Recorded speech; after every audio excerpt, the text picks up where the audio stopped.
But I want to open up today talking about the Big 12. And on this show, we don't often sound the alarm bells. We really don't. And I don't think very often, if you listen to this show, we don't talk about, the season's over or the disappointments after 3 weeks of football. But the Big 12, there is a significant level of concern in the Big 12 about the quality of play on the field. And I think it is months and months too late. And I don't know if maybe in the Big 12 there is just some sort of, discomfort with the transfer portal amongst those who used to be powerhouses. I don't know. Mm-hmm. But we're looking at a situation now where everybody wants to sit around and rip Texas. Oh, hey, bro, is Texas back? Well, they're back. Absolutely, they're back. They're undefeated, and they're sitting on top of the conference. And then you just have a bunch of other people in this conference. The K-State loss this weekend, absolutely unforgivable. Yeah. You look at the state of Texas Tech football. I look at where Baylor is. I look at where Oklahoma State losing this weekend, and you still don't have a quarterback. And here we are on September 18th. It is absolutely shocking to me that Houston, the Cougars, don't play defense. That was a real stunner.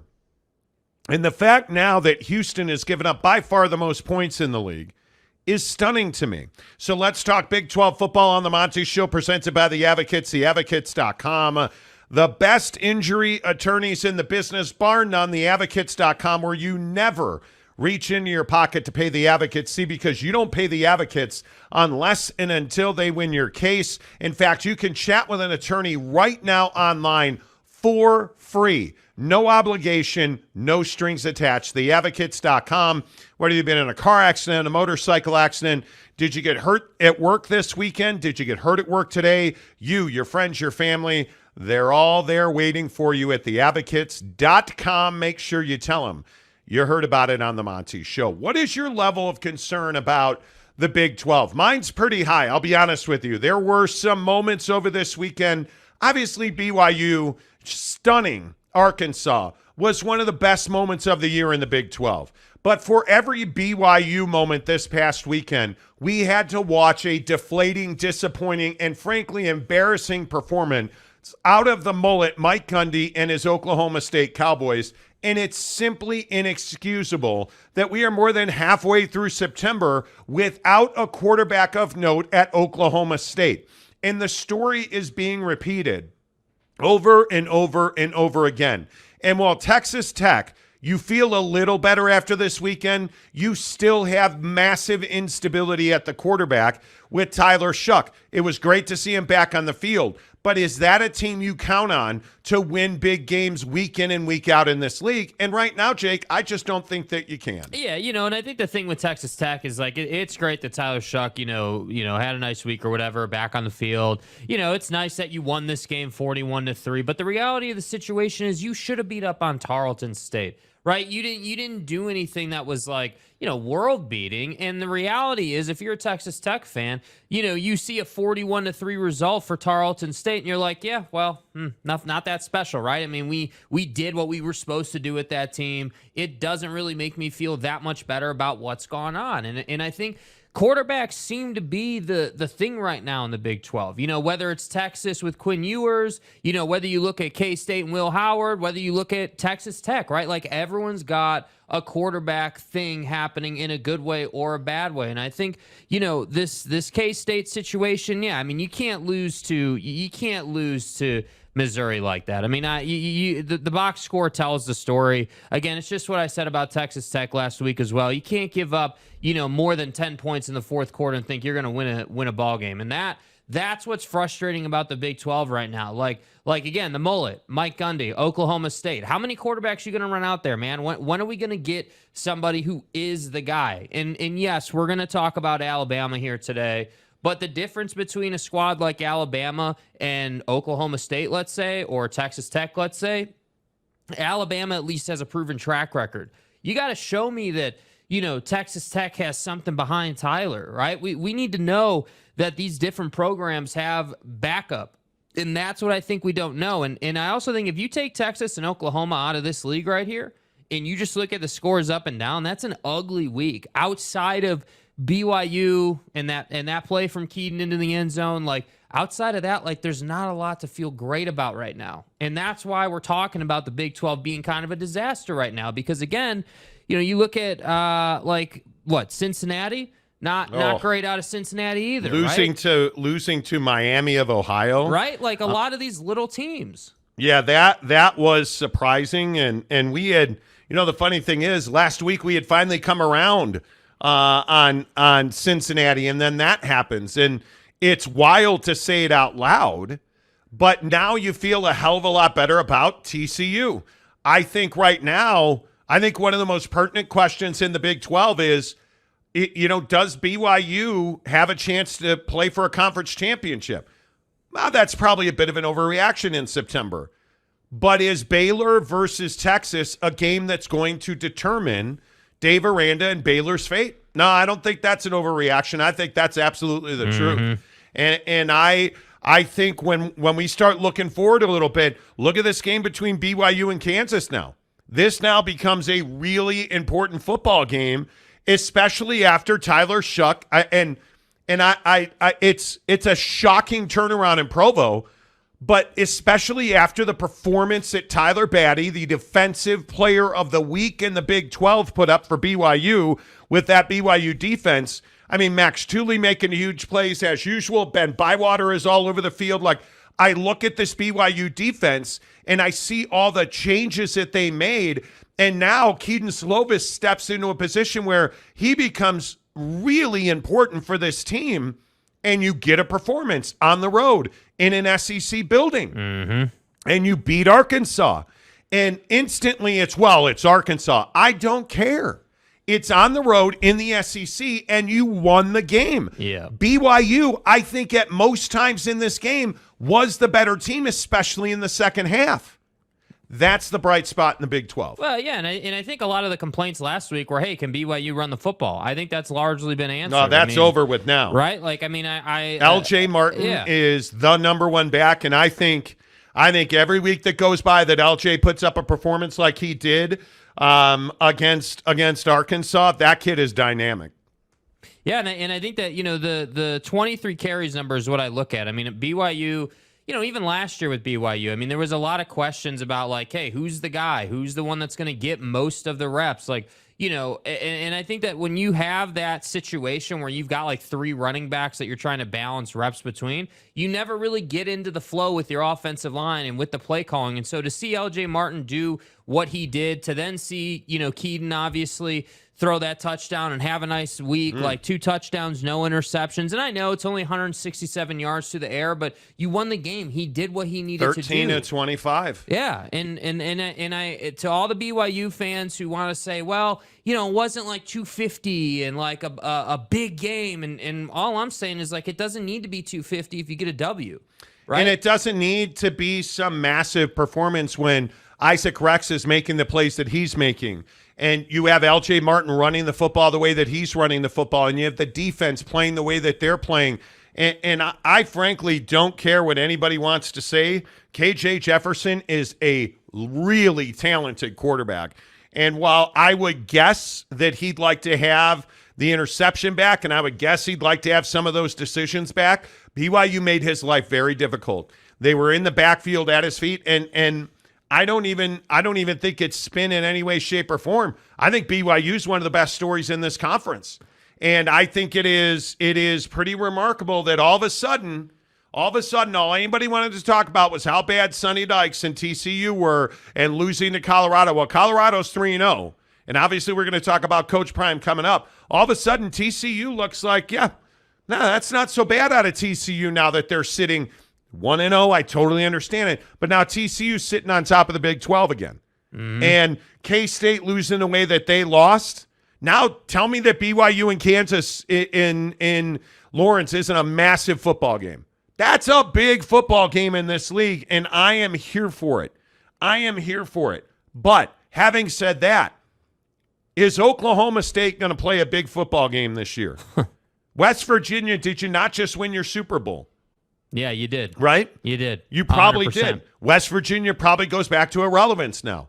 Baylor is playing their Super Bowl this weekend. The biggest game of the year for Baylor, right here, right now, Texas. Mm-hmm.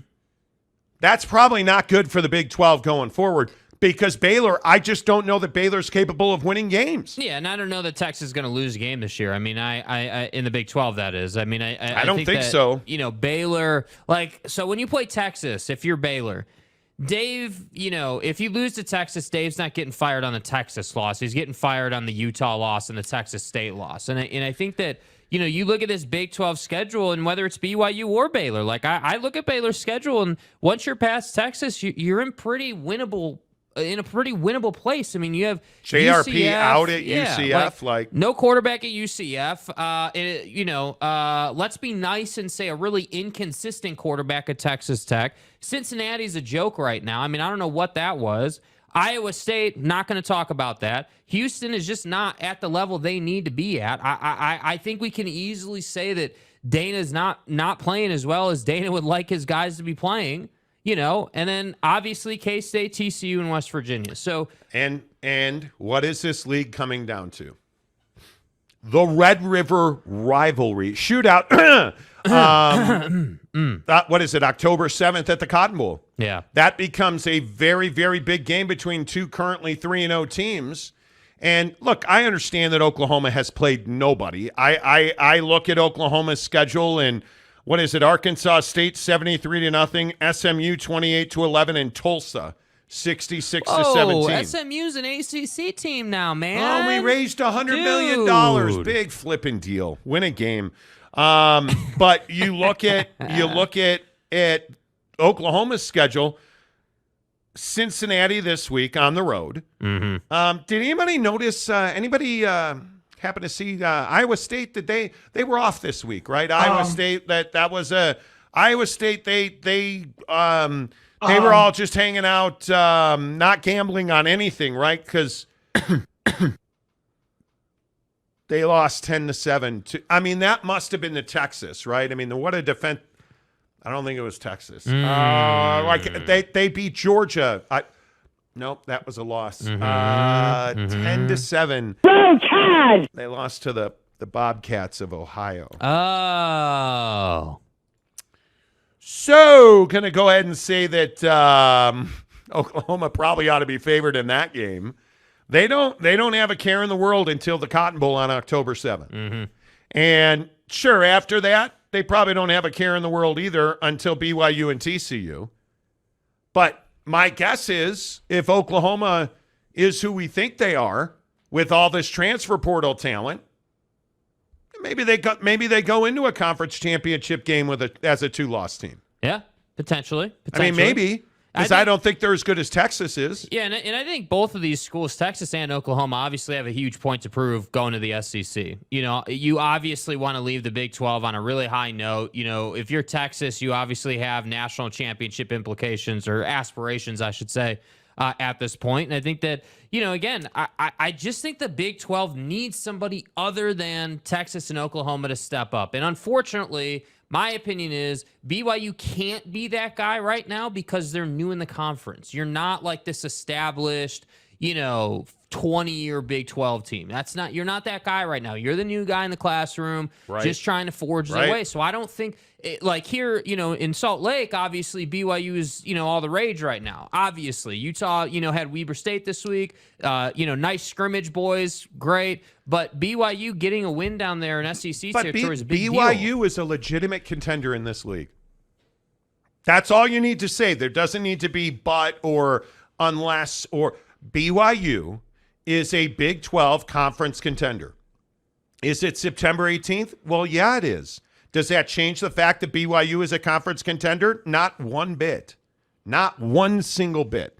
And if they go to Kansas and they knock off Kansas, look out because that defense, and I'm telling you, I told you before the season started, I'll tell you again on September 18th, that BYU defense is legit. And I don't care what anybody – I don't care. Jay Hill and that defensive staff the game plan that they had ready for the second half, the adjustments they made going into the second half, it doesn't matter to me. That is a legitimate defense. And I'll also point out one of the better defenses we've seen this year in the Big 12.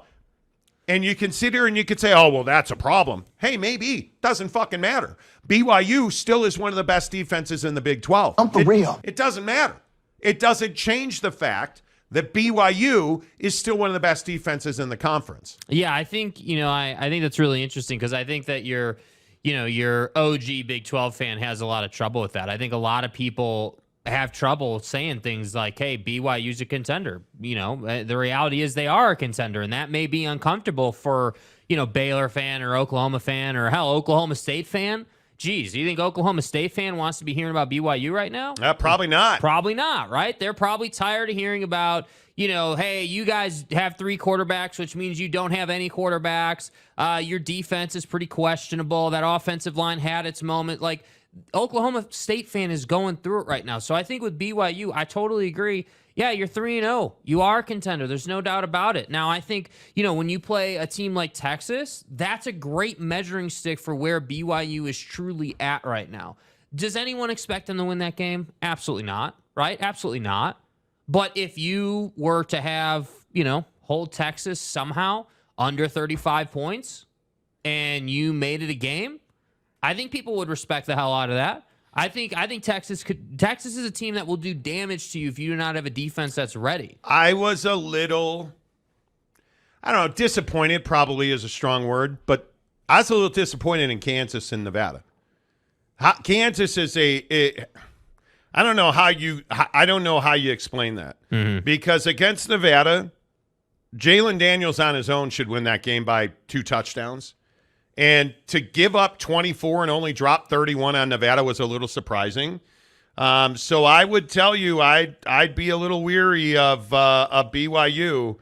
And I know that game was on the road. I think it was. Mm-hmm. It was at McKay Stadium in Reno. But it doesn't matter to me. Yeah. BYU in Kansas is going to be a hell of a game. Yeah. But how worried? I don't know. Do we put it on a scale like? With 1 being not worried at all and 5 being super worried, how worried are you about the Big 12? Because I'm probably at a 3.5 right now. Yeah, I mean, I would say I'm even a little more than that. I think I was going to say 5 just because I look You're around. You're like panic button. Yeah, I mean, getting there, right? Like, I think panic button territory. So a 4? Yeah, like, I think panic button territory I was going to say 5. 5's the worst, and I was going to say 5, but I'm getting to the worst, so maybe I say 1. Just matriculate up the scale. Yeah, dude. I mean, let's just walk up the scale. I mean, matriculate. Next week, let's see. Who's good old Oklahoma State have next week? Let's see who we can lose to next week. Iowa State. Oklahoma has a pretty easy schedule, if I'm being honest with you. But I don't think this is easy for them. I mean, I agree it's an easy schedule, but for them, I don't think it's easy. No. It's an easy schedule. They're not good enough. K-State is vulnerable. We've learned that now. And you're telling me if you're Okie State and you've got at Iowa State, you lose that game, Mike Gundy, I will fly to Stillwater and shave that mullet myself. I'm a man. If you lose, and I get it, that game is in Ames. I don't care. If Oklahoma State loses to Iowa State in Ames, Mike Gundy should not go back to Stillwater. Because it's garbage. I don't care where you go. I don't care. You can't be the head coach at Oklahoma State anymore. And how do you not have a quarterback at Oklahoma State? And kick a person when he's down. And listen, I know there's a lot of people in Okie State and Pokes Nation that listen to this show, and I constantly hear about it in the comments and on Twitter. But you can't excuse this BS against South Alabama away. You're Oklahoma State. You're Oklahoma State, and you gave up 33 and scored 7 to South Alabama. I don't care who the quarterback is. I'll go be the quarterback. We'll score 21. We'll score 28. You scored 7 points. Man, like, you can't. And the other thing that you better frickin' remember is that it wasn't like it was some miracle. You didn't score till the 4th quarter. Ooh. You were down 23-0 at one point to South Alabama. All kidding aside, if we're going to sit here and question Nick Saban and his lack of a quarterback, what are we talking about Mike Gundy? At what point? And one of the questions we have to ask is, well, Mike Gundy, according to Oklahoma State, Mike Gundy doesn't do radio interviews. Well, why is that, sir? Because he doesn't want to talk about not having a viable quarterback. 3/4 of this is inaccurate. And losing to South Alabama. Yeah, Coach, I'm sure Not good enough.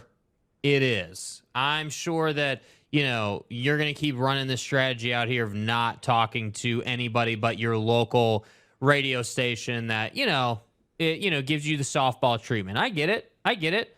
But why not? Why don't we just win some games? I mean, again, we're not asking. It's Iowa State, dude. What is it? South Alabama. I mean, again, even by Oklahoma State standards, that's terrible. I don't know. That's why I say when you ask me, hey, how worried about the Big 12 are you right now? Well, I'd be less worried if Oklahoma State could find a way to beat terrible teams like this. That's my problem. Look at the coaches in this league. Mike Gundy's a problem. And I understand, listen, I understand that Mike Gundy's a legend. Mm-hmm. I understand what Mike Gundy's done for Oklahoma State, and I love the guy. But, quote me Dan Hawkins, it's the Big 12, and you don't have a quarterback.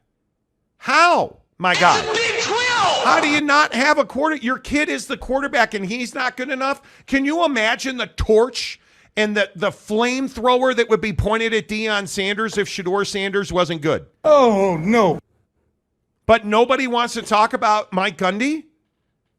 This league needs Oklahoma State. And furthermore, It's Division I football! and furthermore, I'll say it about Joey McGuire. Hey, Dude. I know you're a great story, Joey, but the Big 12 needs Texas Tech to be good, not competitive. The days of being competitive are over. We're talking about major brands in this league sucking out loud. Baylor is a bad football team. Facts. Oklahoma State is a bad football team. I look at Texas Tech.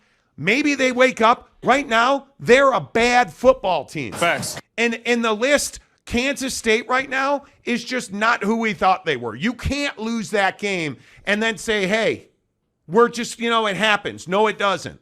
No, it does not. Iowa State is a bad, scandal-ridden football team. How many more teams in this league are we going to talk about being bad football teams? I can give the first-year guys a pass. Dana Holgerson's got to get – their defense can't stop us, right? So Dana Holgerson's got to build. Cincinnati has got to build. BYU is the only new team that is truly intact and competitive because without John Reese Plumlee, I don't know what UCF is. I don't know how much bounce is in the house in Orlando without him. But what we saw to UCF before JRP went down, I was actually excited about them. Yeah. That's all well and good. What's going on in Stillwater? What's going on in Waco? I can tell you what's not going on. They're not winning football games, and it's because the talent isn't there. The talent isn't there. In Lubbock, Tyler Shuck is not that kid. He's Facts. not him. He's not that guy. And until he is that guy, they're not going to win. And you can't lose like that to Oregon at home because now you got to run the gauntlet. And now you've got to win games you probably weren't going to win with Tyler Shuck, meeting expectations. You're not that guy, pal. Trust me. You're not that guy. This league is broken right now, and it's not the new guys, it's the old guys that are doing the breaking in the Big 12. And until somebody's willing to tell that to the mullet man in Stillwater, hey, and I would hope, Mike, that you know this as well as anybody, this isn't good enough. Dave Aranda, this isn't good enough. Joey, this isn't good enough. I'm tired of hearing about, and I don't mean to get all riled up over it, I'm tired of hearing about how much you hate Texas. Twitter this weekend was with a blaze about how much you hate Texas. Mm-hmm. Guess what? You hate them because they're better than you. Yep. What's Deion always say? They hate me because they ain't me. You hate Texas because they're better than you. And that win in Tuscaloosa, it's not devalued. It's not. Texas is better than Alabama. Period. End of story. And I got news for you. They're probably twice the team of anybody else in this conference. And my guess is they'll end up in the conference championship game. Will they win it? Hell, I have no idea. But Texas is the best team in this league. And they're coached by Steve Sarkisian. And he's got the best coaching staff in this league. Pete Kwiatkowski and that defense is freaking phenomenal. Facts. Phenomenal. I agree with Texas. being fired up. Fuck out of here. I completely Texas agree. is overrated. Texas is always back. Well, guess what?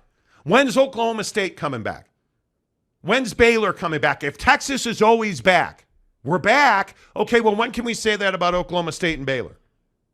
When do we get to say that about just about everybody else in this league who's down?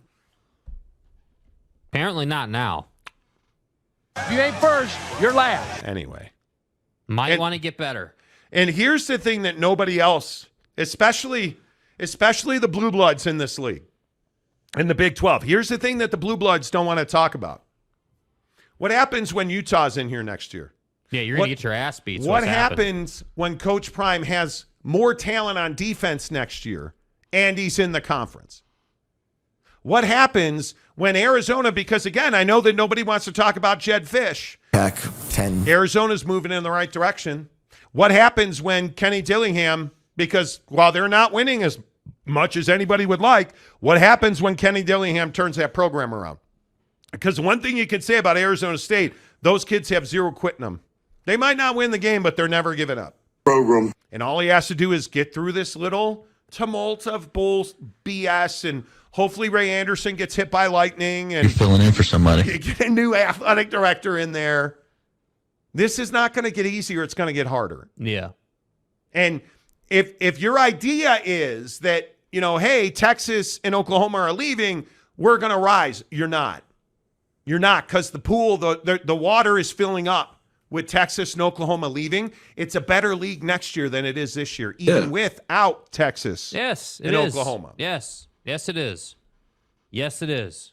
Dude, if you can't beat Iowa State and, you know, Southern Alabama, how do you think you're going to beat Utah? It drives me crazy, the arrogance. And I like Mike Gundy, but at some point, I'm the baddest man on the planet stuff has to stop. I'm a man. Win games, and then you can become the baddest man on the planet. I think you're spot on with this. We want to give Mike Gundy a pass because he's the mullet, and he's, you know, Okie State, And he's he's been a there, legend, and, you know, he doesn't do any radio shows except the ones he wants to do, and he's that guy. Yet Dion is out here doing what Dion's doing, and we want to criticize this guy to no end. You know, we want to say that Dion's a joke and he talks too much trash. I can't tell you over the weekend how many people said to me, "Oh, well, what do you think of Dion?" "Oh, well, I think he's, you know, the greatest thing ever." And then what do I get out of Big 12 country? "Oh, well, he's talking too much junk and I don't respect him and he's got to win something." Well, what exactly are you guys doing? Like, you're not winning. He's winning everything he can win. Yeah. Man, like that's really the bottom line. And when he makes the Oregon game way closer than anyone thinks it should be, because everyone right now is saying, "Oh, Oregon's going to destroy them. Oregon's hanging 60 on Colorado." That's what I heard and saw all over Twitter. Oregon's hanging 60 on Colorado. And they might. What happens if Oregon only hangs 40 and Colorado messes around and gets to 28? What happens when Oregon hangs 60 and Colorado scores 45 on you? So Oregon wins 60-45. Who's hanging their head over that in Colorado? Nobody. Nobody's going to hang their head. Nobody. This league is getting better. The Big 12 is getting better. I'm telling you, it's getting better. And I know Arizona State seems down, and Arizona handled their business this week. Like, you look at the results. They do not lie. They do not lie. I can only say it so many times that these blue bloods in the Big 12 had better get back to being badasses, or they're going to get buried. Baylor, you're this close to being irrelevant.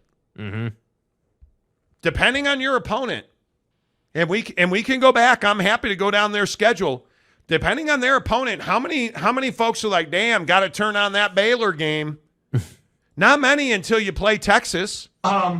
Right? Not many at all. Because I look at Baylor and I'm just not that intrigued. I'm not that intrigued. At UCF with both starting quarterbacks out, probably not that intrigued, right? Texas Tech, probably not that intrigued because I think Texas Tech should be 10 to 14 points better than Baylor. They should be. Will they be? I don't know. I have no idea. Cincinnati, not that intrigued. Iowa State, not that intrigued. Houston, there's some intrigue there. At K-State, TCU, at West Virginia, or home for West Virginia, not that intrigued. Yeah. You got like 3 games on the schedule where I'm like, yeah, I'm going to watch that. I'm going to watch TCU. I'm going to watch Texas, no doubt about it. I'm going to peek through one eye out the left side of my peripheral vision at the Texas Tech game. Right. And more for Texas Tech and less for Baylor. Baylor had better be really careful and not to keep piling on Stillwater. Why is Oklahoma State football relevant right now? Asking for a friend. How long are you going to hang out with Mike Gundy having no quarterback and not really having storylines and being a traditional guy? Hey, me and the Sabes and, name, image, and likeness over there in Clemson, Dabo in the club. We're all hanging out trying to figure out the best ways not to use the portal. And that's how I look at it. We're all going to reproduce and make our seed come up as quarterbacks. Stay hard. Congratulations. How's that working out? Not well. Not well. All right. I feel I didn't know I needed to exercise demons. Yeah. But I did anyway. So Good job, dude. Let's pop a buckshot right here on the Monty Show before we get to your comments. The folks at Bucked Up Energy are the official energy provider of the Monty Show. Every day, I tell you, buckshot makes me a better golfer. Gaff. Popped a buckshot yesterday. Jake was in Oklahoma, sitting with his girlfriend in some luxury hotel. Yeah. I was playing golf up at Canyons Golf in Park City, the official golf course of the Monty Show. Shot a 76. Wow. Best round ever, thanks to my good friends at Buckshot. Par birdie on 17, eagle on 18. Okay. Nice drive. Got my guy Darren Ingram up at Canyons Resort. Gave me a lesson over the weekend. Straighten out the driver. Put a chipped in, dropped a chip from about 70 yards. Right on it. The 18th green, it was in the front position. It rolls down into this little valley on the green. Chipped it right to about where I thought it might. Boom. In the hole. 76. Now, thanks to Buckshot, I also missed I think I had 10 birdie putts. I made one. So on the 18th, we decided not to putt. We're just going to chip. Just chip it in because you ain't making the putt. Anyway, the point is, Buckshot gives you that mental clarity. Buckshot gives you that zip to finish the day strong. Boys, I'll tell you, if you haven't had the Buckshot yet, get to buckedup.com. Use the promo code Monty20. And it is game-changing. If you are that guy that at 2 o'clock your carb crash from lunch hits, pop a Buckshot. Get that report done. Go make that presentation. Go sell that house. Go write that contract. Go drive your forklift. Go fix that air conditioner. No matter what you do, you pop a Buckshot, it's going to power you through the rest of the day. Because at Bucked Up Energy, they use good ingredients to make good products that do exactly what they say they're going to do. And again, if you live in the great state of Utah, make sure you go into any Bucked Up store. Say, hey, I heard about you on the Monty Show. They're going to give you a free can of Bucked Up Energy. I would recommend the cherry candy, which is fantastic. I think there's really only 2 that I love. Cherry candy in Miami, those are my passions. But I'll tell you, Mango Tango, not bad at all. Nope. Not bad. Blue Raz, not bad at all. None of their flavors are bad, but you're going to fall in love with Miami and cherry candy. From Bucked Up Energy, buckedup.com. Make sure you tell them you heard about it on the Monty Show. How the heck are all of you? Whew! I did some demon exercising. I will admit that. Exercise your demons. Casey Anthony got away with it. Wow, bro. I'm sorry. I thought you said your name was. Now, and I'm Bro. sure this is on your birth certificate. Bro. Who the fuck are you? Who the f*** is that guy? Props to Okie State, who let USA Jaguars saunter onto their field and beat them down 33-7. It's like letting the anime nerd steal your girlfriend. Let's go. Okay, nice one. The first comment of the week is amazing. Amazing. I absolutely love it. Way to go. Nice to meet you. Casey Anthony got away with it, the third. Logan Piquet. Piquet. Kansas probably has one of the best QB situations in the conference with Jalen Daniels as a starter and Jason Bean as a backup. Jalen Daniels is the best quarterback that nobody knows about. Just keep saying it. I think we say it every time we talk about Kansas. Jalen Daniels, you know that quarterback nobody knows about? Starting quarterback at Kansas, he is remarkable. He's a great athlete, dual threat. Everything you want in a quarterback. Jalen Daniels is it at Kansas. BYU's going to find out this weekend for certain. Cleveland rocks. Cleveland rocks. Please tell me that our guy Deshaun Watson, the washcloth king of America, is going to do the job, because I got to tell you, I've got some mixed emotions about it today with my guy in the prize picks. It's a risk right here, bro. I've got Deshaun Watson 1.5 or more pass rush receiving touchdowns. We're going to talk about that coming up in 10 minutes on Football at 50, presented by our good friends at Prize Picks. Cleveland rocks. I need it. Yeah, come on, come through. I need it. I was 0 for 3 over the weekend on Prize Picks. Portal changed all conferences. Look at Bama, Clemson. Will take some time for teams to adjust, but how long? Yeah. The portal's not new. The transfer portal's not new at all. And not to keep going back to Deion, but is Deion Sanders not the gold standard for the portal? Brent Venables is doing the same thing at Oklahoma. Lincoln Riley did the same thing at USC. How long are we not going to have quarterbacks at Oklahoma State and Clemson and Alabama, who went back to Jalen Milroe today, by the way? I think, and I'm not saying you're wrong, Cleveland rocks. It's an excuse at this point. Yeah. It's an excuse. There's no other way to spin it. Mike Gundy should have one of the best quarterbacks in the country. It's Oklahoma State football. Should have one of the best quarterbacks in the country. But you don't, because you don't embrace the portal, which by extension means you don't embrace NIL and you don't understand how to play the game. Or maybe you do and you just refuse. He says K-State was only favored by 3.5, lost on a 61-yard kick. The kick is not what beat them. K-State made a lot of mistakes in that game. And watching a good part of that game, you just never felt like K-State was going to win that game. Yeah.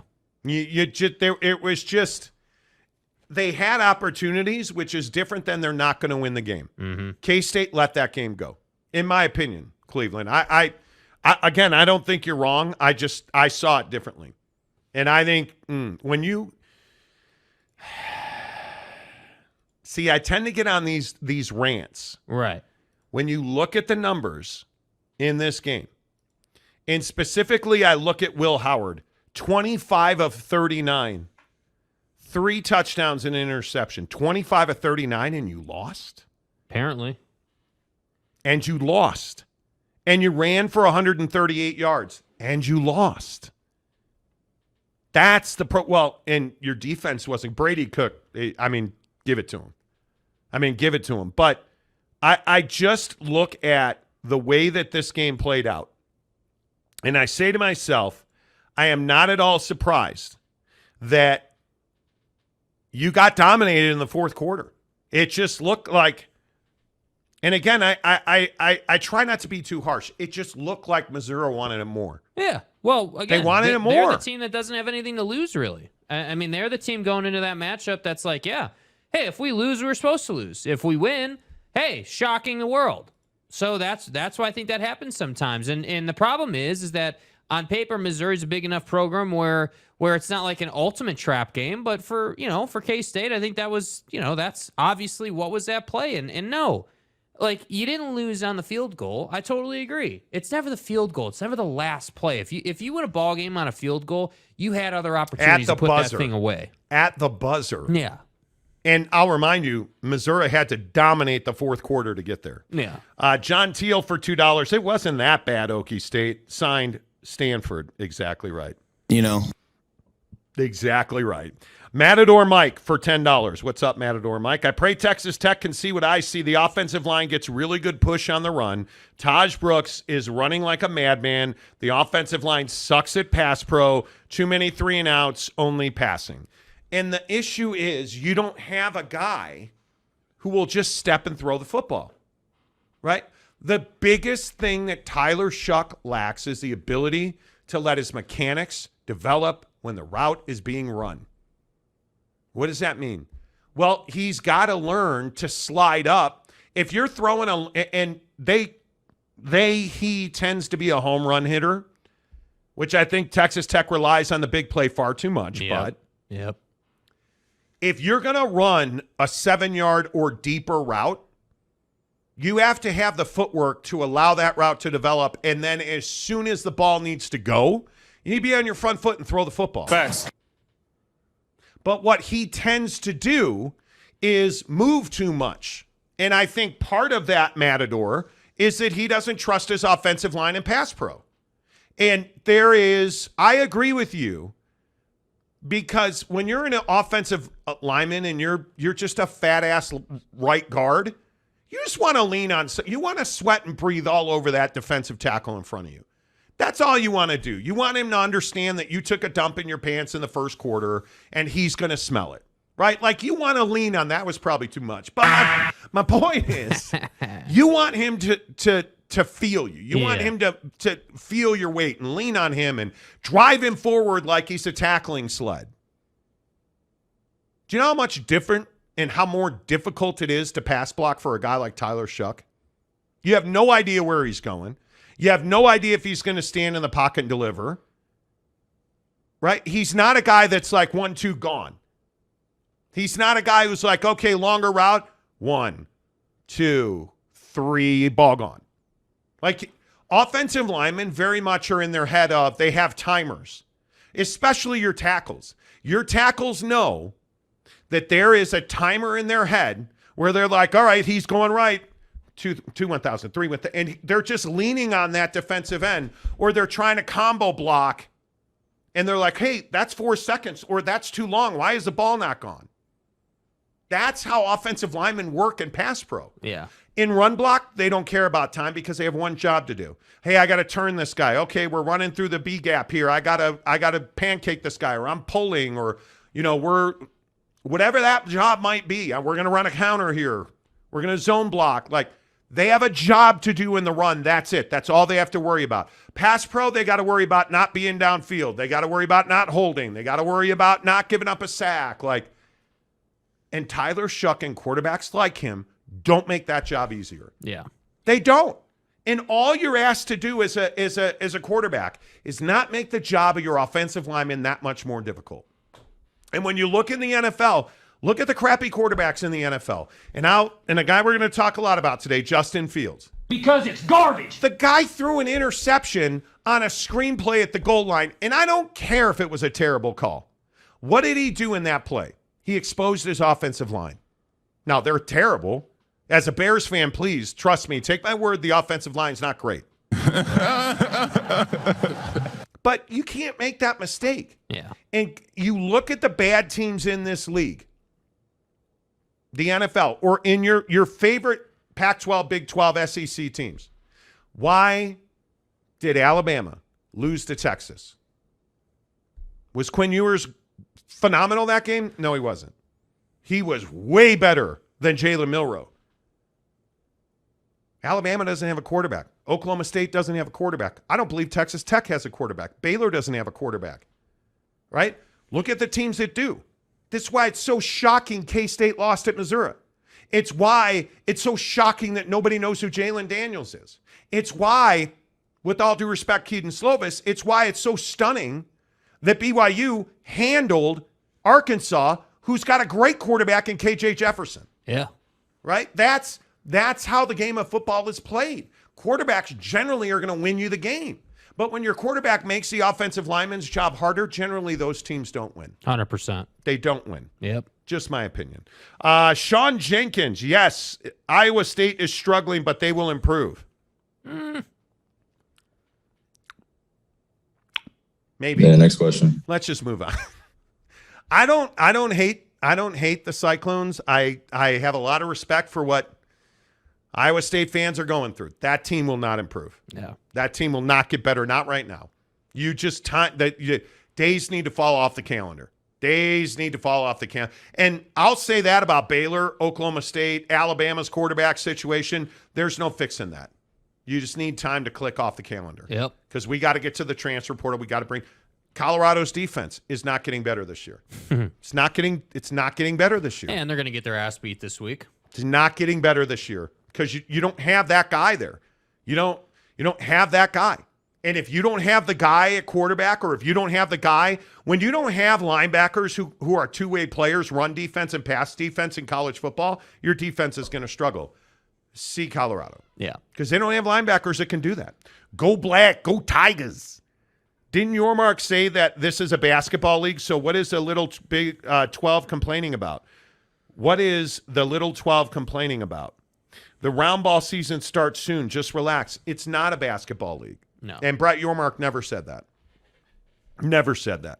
Hellbilly, good win for you. Welcome to the chat. Can't believe Texas Tech and Okie State coming to Morgantown could be wins. But to keep it 100, Neil Brown still will be on the hot seat. He will, as he should be. Yeah, I would relax with those could be wins. Is it possible? Yes. Is it likely? No. I'm not going to sit here and say that Tech is going to lose to West Virginia right now. I'm not willing to say that either. You did win the game. You did beat Pitt. But what did you have, 10 points in that game? I think it was 10-7 if memory serves. It was a brutal game to watch. Yeah. I mean, you look at 17-6, but I think that the bigger issue, and this is just my opinion, I think your offense is plotting and methodical. And when you don't lose your mind over this, and I know this is crazy, and this is going to sound really over the top. Careful now. When you don't throw for more than 100 yards, or wait, let me strike that. When you don't throw for more than 75 yards, well, strike that. When you throw for 60 yards in an entire game, I'm going to say you're going to lose to Texas Tech and Okie State. I know. Why are you saying such outlandish things, dude? Like, come on, man. Come on. Some of the numbers, we were going to talk about it, and Jake was like, what are we going to say about West Virginia Pitt? What are we going to say that's not going to piss off West Virginia fan? They combined for less than 500 yards. They each had 211 yards. Because it's garbage. And again, I don't want to get crazy here,